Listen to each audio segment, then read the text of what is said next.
So the Sam Beckett then on the pole position, with Chris Jones alongside him. And Ralph Fernahoe and Lee Bowen are next. And I think what I've just overheard, which I didn't know, is that they've split the XRs from the STs. So that's why the grid graphic we had wasn't quite right.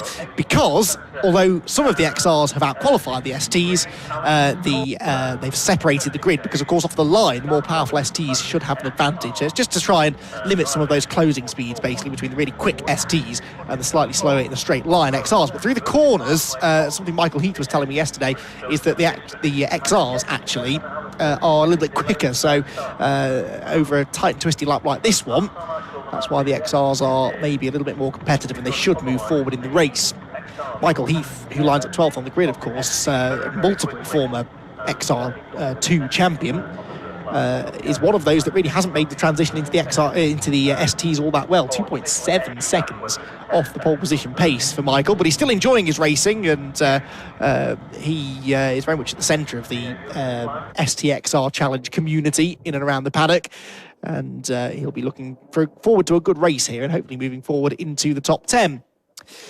So, Sam Beckett then, the silver, yellow and black car on the inside of row 1. The black and green on the outside is Chris Jones. Let's see who gets into Clairvaux corner first. As we've seen in previous races, even if you're a bit slower than the cars behind you, it's not impossible to defend a lead around here. So the start is crucial.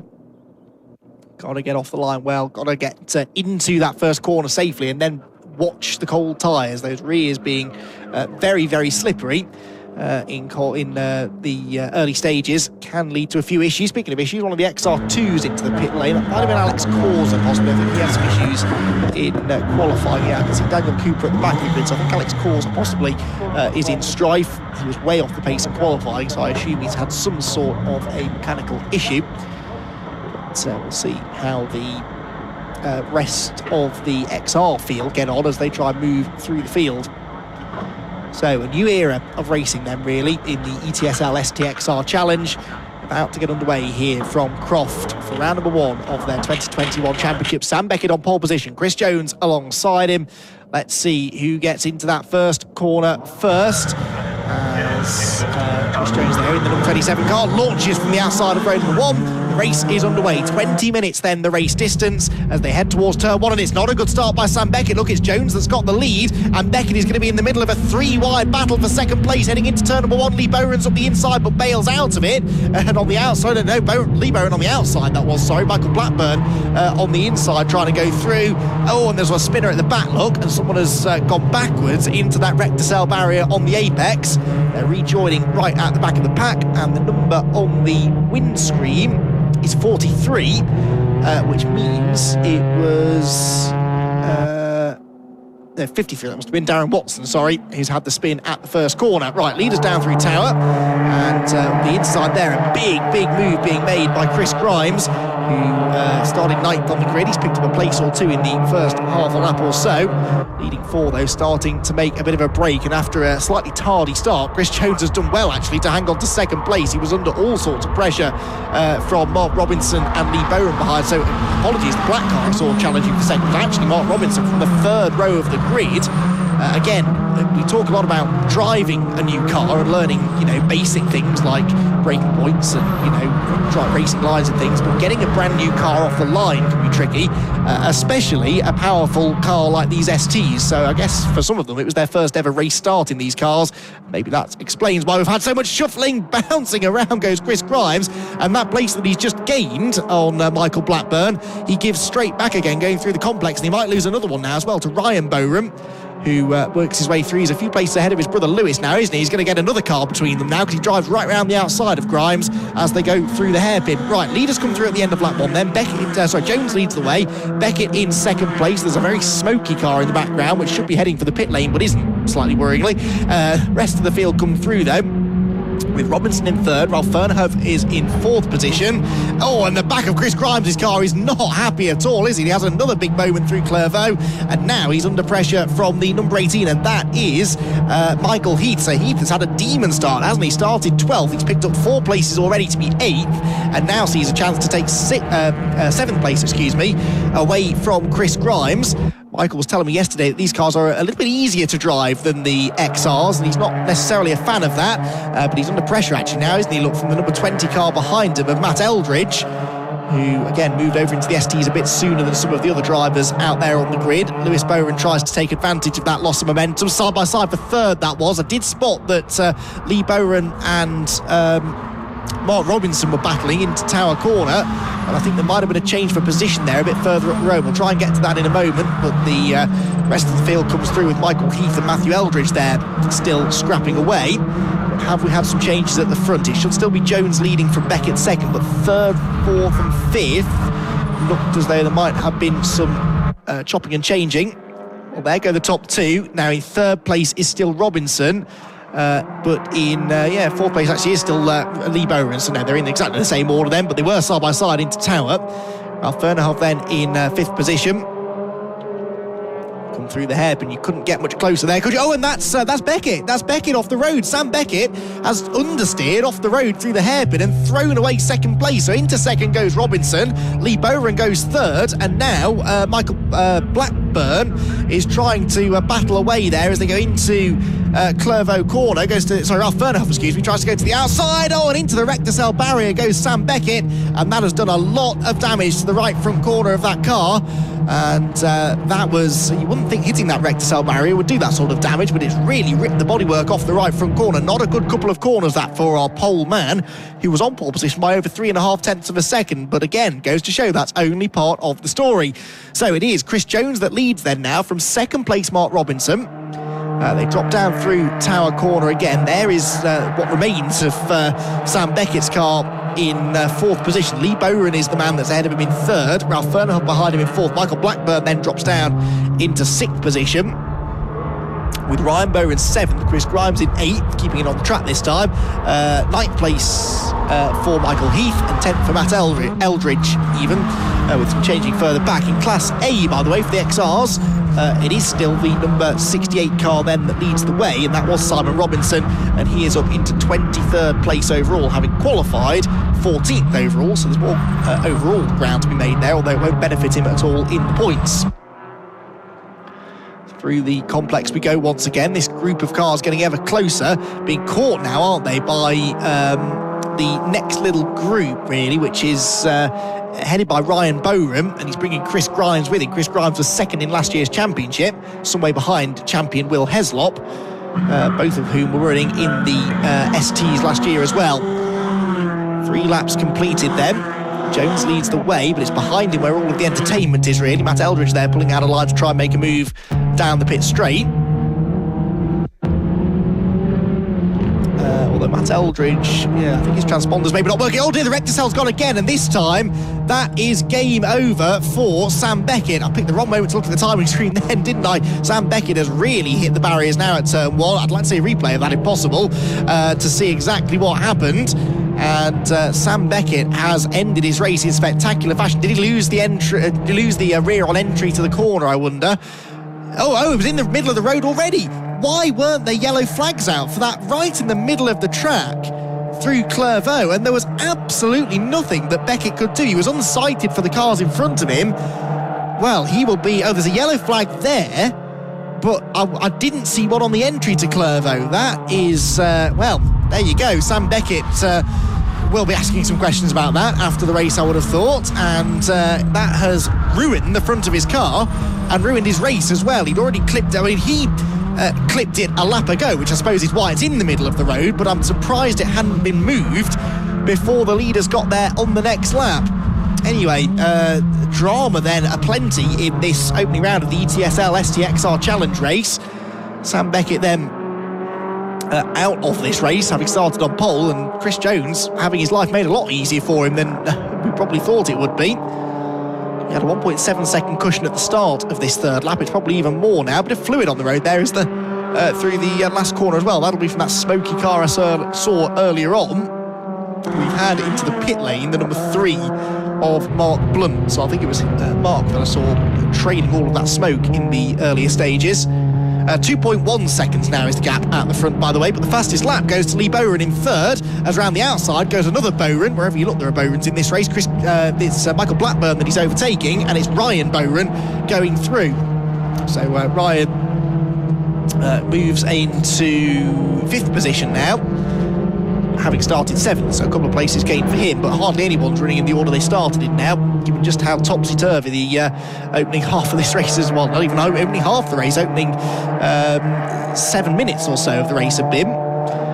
44 there is Lewis Bowen, putting some pressure onto Michael Heath, who made a rare mistake there going into tower, locked the rear brakes over that very bumpy braking zone, but thankfully managed to keep it on the island, held onto the place as well. They head again now through the Jim Clark S's.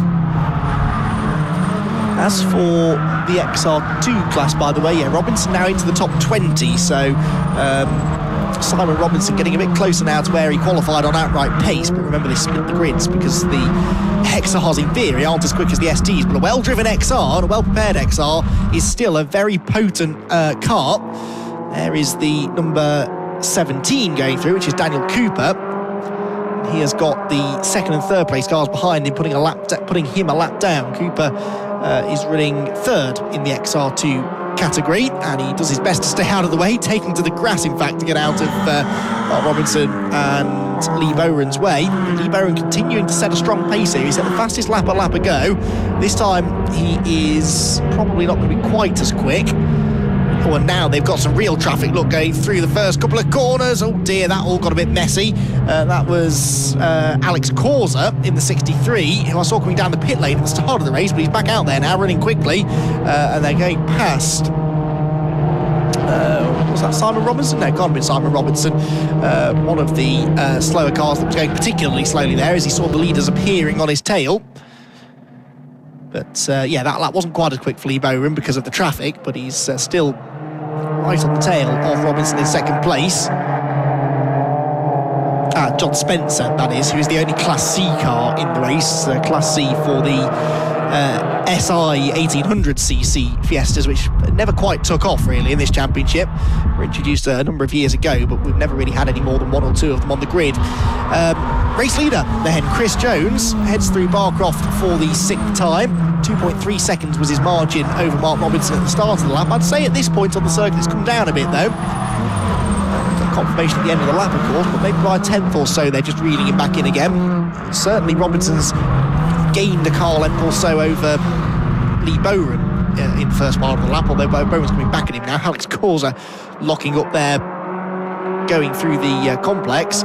Alex, though, is going some way to proving here that if he didn't have the mechanical issues that have plagued him so far this weekend, he would probably be right towards the sharp end of the XR Challenge element of the races.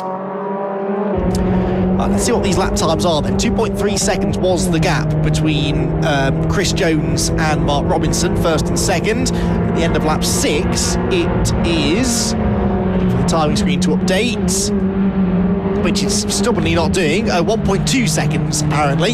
Yes, there we go, now it updates. So 1.24 seconds between the two of them, so it came down that time by about 6/10 or so. So it does look like Robinson being spurred on maybe by Lee Bowen behind him. He's starting to find some serious pace now. But is he going to have enough time to get there? We've got just under 9 minutes still to go, so yes is probably the answer. But if he does then arrive on the tail of the race leader, you know that Chris Jones is going to make that the widest Fiesta ST in existence. New fastest lap by Ralph Fernhoff now in 4th position, which again will be a lap record because it's the first time the STXR Challenge has visited this circuit since the resurface. And certainly since we've had this many very rapid STs on the grid. Tighter line there taken by Robinson through the first part of Sunny. Looks up the 2nd apex. Oh no, he doesn't. He makes a mistake. He's run out wide. And Lee Bowen is 3. Now that's got to be a problem for Robinson. The car suddenly slowed, just as I was saying he was driving so well. And through the 2nd apex, it's like the car just never really picked up speed, did it? Now, something's broken, but what is it? Oh dear, dear. Again, one of the problems with new cars is that you sometimes get these niggly little teething troubles. That has freed Lee Bowen, though, now to have a real run at Chris Jones over the final third of the race. Just under 8 minutes to go then, and the gap between the top two, it might have gone out slightly that time because, of course, we've lost our 2nd place driver. It goes up to 2.5 seconds. because Lee Bowen's transponder isn't working properly, which is why it takes a while for him to be reinstated into the running order. There's the fight for third, which is now Ralph Fernhoff versus Ryan Bowen, who started 7th. Fernhoff, of course, started 3rd, dropped down the order, and he's now picked them off as they've fallen by the wayside to get back into a podium place.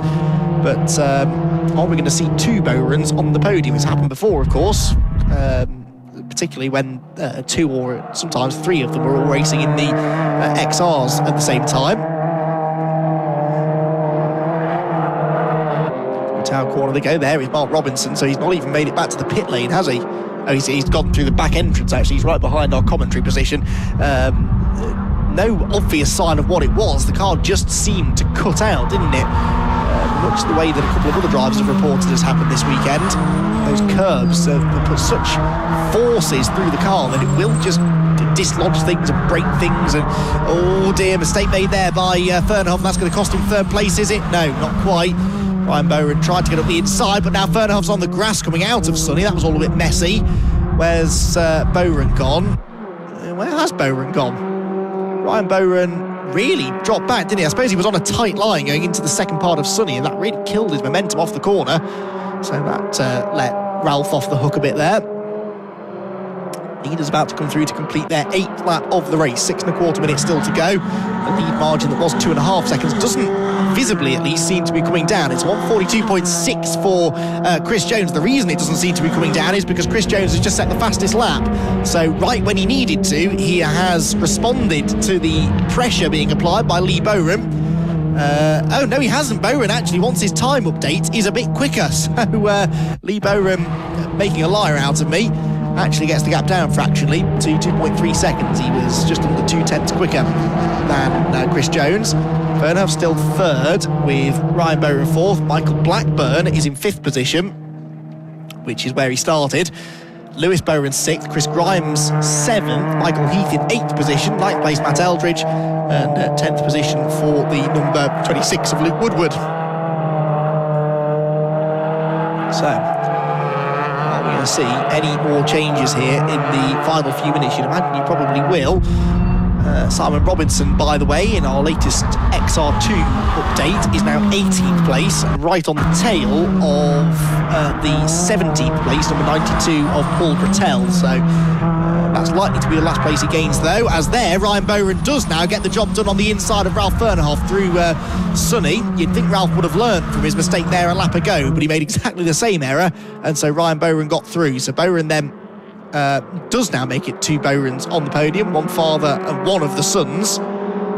And to be fair, Lewis Bowen's not that far back, is he? He could take 5th place away from Michael Blackburn before the flag. Can Fernhoff get back up the inside at the hairpin? No. So we'll opt to try and take the wide line. Puff of smoke there was that from Ryan Bowen's car. Slightly concerning maybe, just as he jumped on the power. Right, a 42.6 for Chris Jones, the race leader. Lee Bowen does a 42.5, so he's a 10th quicker. The gap's down to 2.2 seconds, but that's okay. Chris Jones could afford to lose a 10th a lap. It's if Lee Bowen was taking half a second a lap out of him, then it would be concerning. Chicane, back down the back straight again. Leader there goes into tower, the black and green number 27. For Chris Jones, who finished, he was actually racing in an XR3 last year, was Chris, so this is his first race in an ST. That's impressive. Chris Jones was 2nd in Class B last year, only 4 points behind Jason Hennifer. And Jason Hennifer, just to give you some context for this, Jason is down in 21st place, and yet the man that he beat to the XR3 Championship last year, Chris Jones, is looking odds on now for a race victory. So it goes to show, doesn't it? Some drivers have warmed to this ST more than others. Others, I'm sure, will learn and grow into it as they go on. But Michael Heath was telling me that after over a decade of racing the XR2, it kind of felt like an old pair of slippers, and now jumping into this ST was just a completely different challenge. Much easier to drive, but that then means that you have to drive it even harder to get the absolute maximum out of it. And yeah, some drivers definitely acclimatising to it more. But this is Michael's first race in the ST, of course. Some of the others out there, like the Bones, for example, have a season or two of ST experience under their belt now. Well, the new fastest lap for Lee Bowen, just as I'm talking about him. And a couple of windscreen wipers coming on. Look, just having got a bit more rain out the back of the circuit. It's a bit gloomier out there, isn't it? So maybe the weather gods are going to just sprinkle an extra bit of drama on this race. That was significantly quicker than the leader that time as well. Well, by significantly, it was 2.5 tenths quicker. But yeah, that's good progress for Lee Bowen. He's got the lead gap under 2 seconds now. But with only 2 minutes to go, we've probably got time for this and one more lap. So I'm just not convinced he's got enough time to get there. He is quicker than Chris Jones, but wasn't able to get after him early enough to really have enough time then to do anything about him. It's one thing catching, but as a certain famous commentator did once say, it's an entirely different thing to actually get past. So there's a chance that Lee Bowen might get within a second or so of the lead, and Chris Jones certainly still, it's his race to lose at the moment, isn't it? Pretty sunny. No sign of any rain there, at least nothing that's making the track particularly slippy. Although we have had a few moments down at that end of the track, haven't we? So I suppose if there is a sprinkle of rain, might affect things, but it looks more psychological now, doesn't it? If there is any rain out there, it's just a bit of rain on the windscreen, just enough to distract some of the drivers. And it's amazing how many drivers sort of back off their pace when they get a bit of rain on the windscreen, even if the track isn't actually getting any more slippery. But judging by the fact Lee Bowen set a fastest lap last time around, I don't think the track conditions are deteriorating that much, are they? Last lap board is held out for the drivers. Oh, we've got a car off in the background there, haven't we, at the hairpin? Has it gone off at the hairpin, or is it trying to take the cut through? You can cut through from the exit of Tower and come onto the pit straight, but I'm not sure who that was. Chris Grimes has lost a place on that lap, but it wasn't him. Michael Heath is into 7th place, but there was somebody there that was going very slowly at the back of shop. We'll piece that together in a moment or two. The lead gap went back out that time, by the way, by 2 tenths between Chris Jones and Lee Bowen. So Bowen looks fairly likely to settle for second here. Having said that, they've got this Class C car of John Spencer to put a second lap on, and we saw how troublesome that was earlier on in the race, so not giving this to Chris Jones just yet. Headlights ablaze. You can see the light is starting to fade here in Croft, isn't it? It's only 20 to 5 local time in the afternoon, but those clouds are certainly going to be catching the attention of some of the drivers that are yet to go out on track in our final 2 races of the day. Remember, we've still got the second MX5 Clubman Championship race coming up next, and then the second and final race of the weekend for the Nankang Tyre BMW Compact Cup. For now, this ETSL STXR Challenge race looks as though it's going to be wrapped up by Chris Jones from second on the grid. He got the start, took advantage of some chaos behind him in the early stages, and now it does look as though he is going to come home and take the victory in round number 1 of the 2021 campaign. They passed that stricken car at the hairpin, which is still stuck in position, so it never did make it back to the pit lane. And Chris Jones is going to come through to take the opening victory of the year after seeing off the late threat there from Lee Bowen in second position. Third place is going to be Lee's son, one of his sons anyway, Ryan Bowen, with Ralph Fernhoff in 4th position. And 5th place goes the way of Lewis Bowen, having got the better of Michael Blackburn there in the closing stages. Michael Heath gets a solid 7th. He's happy with that, flashes his lights as he crosses the line. Chris Grimes behind him, and Matt Eldridge actually really caught them there at the end. Matt Eldridge on that final lap was about half a second quicker than Heath and Grimes ahead of him. And then rounding out the top 10 should be Luke Woodward, who started 11th, so he gains 1 position. The car that did not come through was number 69, I think. So that would have been number 69, scanning down my entries. Oh, Mark Robinson. Ah, yes, Mark Robinson did disappear, didn't he? Hadn't noticed that when it happened, but yeah, Mark Robinson then qualified 6th on the grid for that race. Sadly, doesn't manage to get to the end of it.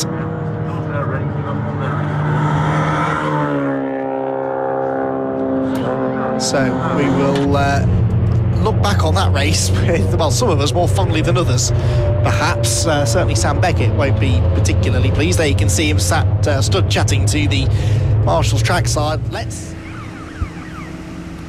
Well, a fantastic way to start the ETSL SCXR Challenge there, of course, and I think a very happy winner in Chris Jones as he heads out in the car. And we'll grab him for a quick word. Chris, good way to start the season. First time in the ST and win first time out. Especially after what happened in qualifying. I can't thank Mark, Dee, Simon, Sam, Matt Williams, everybody helping, all pulling together. We got it back out and it was absolutely perfect. This, of course, is quite a different car to the Escort you're used to, so definitely. Is it a massive difference? Yeah, everything. Speed, the weight, the braking, everything's different. Good fun, very close, there's lots of us out, so we're all enjoying it. Yeah, it's mega grid this year, so you must be really proud of the fact you've got so many cars out there. Yeah, enjoyed that. Good stuff. We'll go and celebrate it. Well done. You. Fantastic Cheers. job. Thank you. Right, let's see if we can go and grab our two Bowruns. So Lee Bowrun here, second place, and we've got another one of the Bowruns here in third. So let's see if we can have a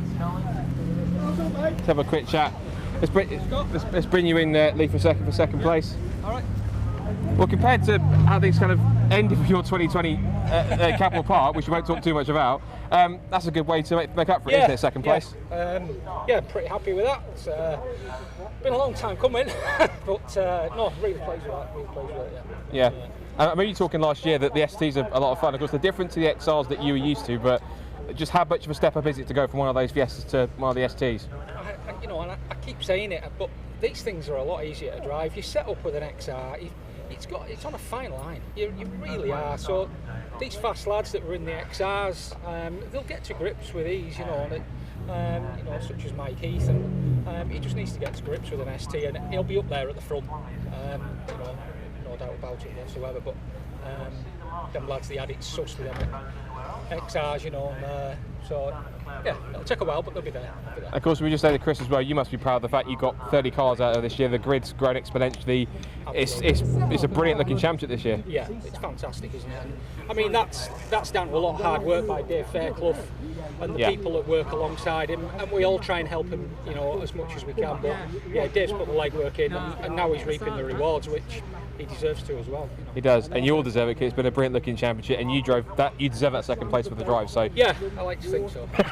Even better now that one of my sons Ryan's in third place as well. That's yeah, spot on. We'll find out what you thought of that, but well done for second place. Congratulations, good stuff. Let's see what Ryan thought of that. Ryan, if we bring Ryan over to have a chat, and I'm going to have a chat with Fernerhuff there. Two Bowruns on the podium. That's got to be mega. Yeah, no, it's I think best result we've ever had. So yeah, I can't complain at that. It's your second season in the STs as well. How are you finding the switch from the Escorts? It's pretty good. I only did one race last year in them, but like I said, the main benefits the reliability of the car. Like we used to race the XR3s, it'd break down 50% of the time, so it's great that we can just go out and race. Yeah, so you must have got a lot of confidence in the car. You got second row for tomorrow, so hope fingers crossed you can get back up there and even pressure your old man a bit. Yeah, I'm hoping for a first if everything goes well. You'll have to try and beat him first. Yeah, I can dream.